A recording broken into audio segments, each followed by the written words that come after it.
Hello. So now we continue from the previous lecture video. So you see how we can assume that if the fraction of the dividend or the from the earnings, if only B part is distributed, then it can be D1 can be written as D into EPS divided by K minus G. Now, so fundamentally, analysts use the models mentioned in the previous slides or some of their variations for estimating the intrinsic value or the fundamental price earning multiple of the security. So towards this end, they devote considerable effort in assessing the impact of various kinds of information on the company's future profitability and the expected return of on the shareholders. So what is that? Oh, the meaning is that the fundamental analyst tries to understand the various factors which affect the share price, not only the price earnings multiple. There may be number of other factors or combination of various factors with which affects the market price. So if the prevailing price or the PE multiple of a security is higher than the estimated fundamental value, they recommend a selling stance, which I've already explained. That is, if the intrinsic value is lesser and the prevailing price is higher, then it is going to get down. So it's better to sell it right now. Since once the information becomes common knowledge, the price of the security may fall. So if it is acquired by all, then obviously all people, all investors who have that much amount of knowledge about the market shall start selling the share. On the other hand, the price of the security is underpriced in the market, the prevailing price of the security being lower than the estimated value, that is the intrinsic value, they recommend buying stance. Because of these inherent or relationships in the process, the fortunes of each industry are closely related to other industries and to the performance of the whole economy at large. So you see, not only the prices or the intrinsic value is not only affected by the market price, or not only the intrinsic value is affected by a simple or particular one factor, it can get affected by a numerous number of factors which the fundamental analysts try to understand. So each industry is not only running on its or not only running within its particular sphere, it is also getting affected by the other industries, or also the economy at large.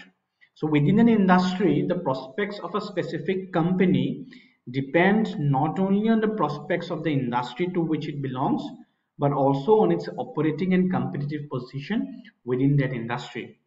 So if you look from the point of view of a company, the company is not only operating on the basis of how the entire industrial sector is functioning, but also its operating and competitive position within the industry. So from the point of view of industry, you can see that one industry may get affected by another industry, or the one industry may get affected by the economy at large. Similarly, a company within a particular industry may get affected by its own operating activities or other companies within the particular industry. The key variables that an investor must monitor in order to carry out this fundamental analysis are economy-wide factors, industry-wide factors, and company-specific factors. So fundamental analysis is basically related to economic factors and industrial factors and company-specific factors, and that is why we term it as EIC: economy, industry, and company. It can be depicted in this particular three concentric circles that constitute the different stages in investment decision making process. So you see in this particular diagram, it can be easily seen how the three particular analysis is done. This is three concentric circles. That is, first we do the economy analysis, then we do the industrial analysis, then we do the company analysis. This is called top to bottom analysis. This is called top to bottom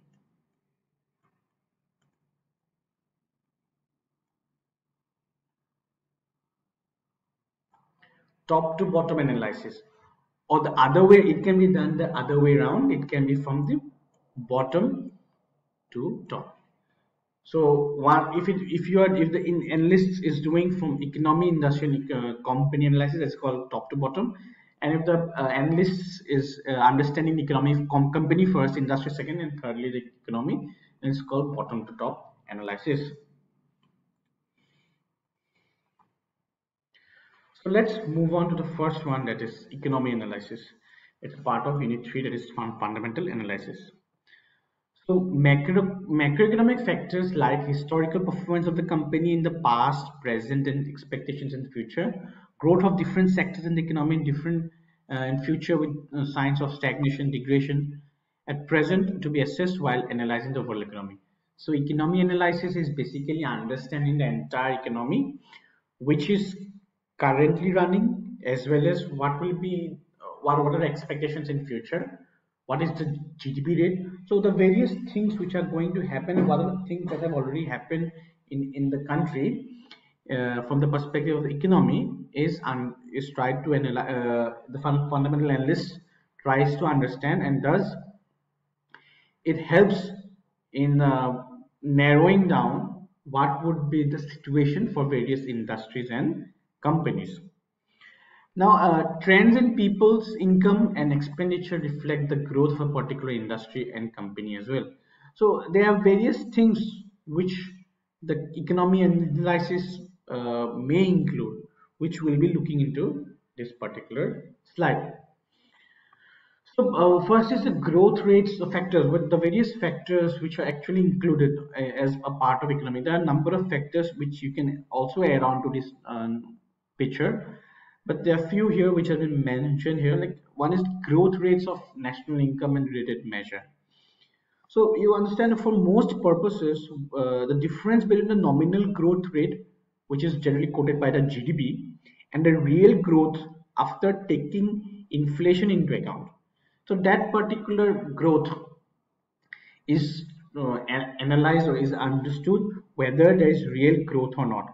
So the estimated growth rate of the economy would be a pointer to the prospects of the industrial sector, and therefore it happens that to the returns investor can expect from investment in shares. So it is, if it is understood that the GDP is actually increasing, then, and if you go down further analyze it, and if you see because of what reasons the GDP is increasing, which sector is providing the highest amount of GDP, or which areas are giving a boost to the GDP. So these factors can be analyzed and try to understand, thus making the economy analysis more deep and concrete. So this is one factor where we can analyze the growth rate of national income. The GDP needs to be understood. What are the various factors which affect GDP, or what are the future, how various organizations like UN or how IMF or World Bank predicts the growth rate in the economy. So it very recently must have seen how the IMF has predicted after the pandemic, how the IMF has predicted what would be the growth rate in various countries, including India. Then we have growth rates of industrial sectors. So this actually can be broken into growth rates of various sectors or industries or group of industries if required. So growth rate in various industries actually are estimates which are based on the estimated demand for its products. So each sector would be having different amount of demand or different demands. It is not easily comparable, but the demand for each sector would be different, and is there any growth in that particular demand, and if there is growth in the demand, then obviously there will be boost in sales, thus resulting in better profits. Then we have inflation. So inflation is measured in terms of either a wholesale price index or retail price index, or consumer, which is also known as consumer price index, that is CPI. So demand in some industries, particularly like the consumer products like FMCG industries, is significantly influenced by the inflation rate. So you must see if the in case of FMCGs, if the prices fluctuate, the customers may change their buying preferences. They may immediately change what they are going to buy today or what they are going to sacrifice today due to the change in the price. So therefore, firms in these industries make continuous assessment about the inflation rate and what is the rate that is going to is likely to prevail in the future. So these anticipated measures, or this is an anticipated impact on the inflation, also is also a part of economy analysis, whereby the companies industries may try to understand what would be the impact if the inflation increases and what would be the immediate impact on the consumers. So I've given you the example of FMCG. Then we have monsoon, because India is basically 16% approximately towards the GDP is provided by agriculture, and monsoon is one of the very important factor which affects the agriculture in our country, especially the land areas where rice and other such items are cultivated. So if the country is having an adequate monsoons, suitable monsoon season, then it can be said that in that particular year the supply will be sufficient enough to meet the demands. But if in a particular year the monsoon is not adequate, then the result would be very devastating. The supply would not be more, the supply would be very less, and the demand would be soaring, which will be not be very easy to meet. So, because of the strong forward and backward linkages, monsoon is of great concern to invest in the stock market. So, not only because the cultivation, but in relation to agriculture, there may be various things associated with various other aspects. So, monsoon becomes a very pertinent factor in assessing whether the whether there will be growth or whether there will be the demand or not. Next is employment. You must see that whether if there is employment, if the employment scenario is good in a country, then obviously the standard of living will increase, which then increases standard of living, the demand of items will increase. So the better the employment scenario, the better it is for the industries and the economy. Then foreign exchange. You must also understand how the fluctuations in the foreign market, foreign exchange rate affects the country.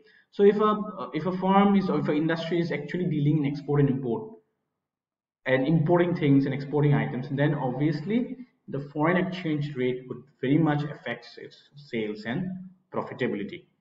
So poor foreign exchange rate in terms of a host country, exporting country, or in terms of the importing country, or sorry, in terms of the country which is exporting from the other way around, then these fluctuations affect.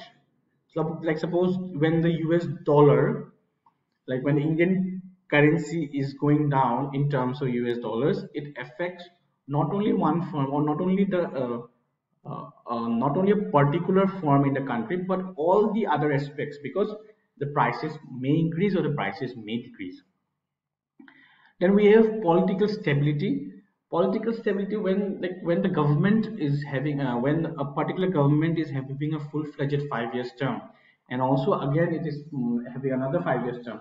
So if it goes on continuing and it's having a stable government in the country, then you will find the policies are being implemented properly, and thus it can be understood that uh, the country would prosper. If you look into the pictures of some countries like Syria, like then we have Libya, and some various African countries where like they're the government, even in where you have Venezuela, some like now recently we have Thailand where there's a coup. So in these particular cases, the if the government is not stable, the policies may not be implemented perfectly. So in the we'll come to the end, and now we'll talk about the later part in the upcoming class.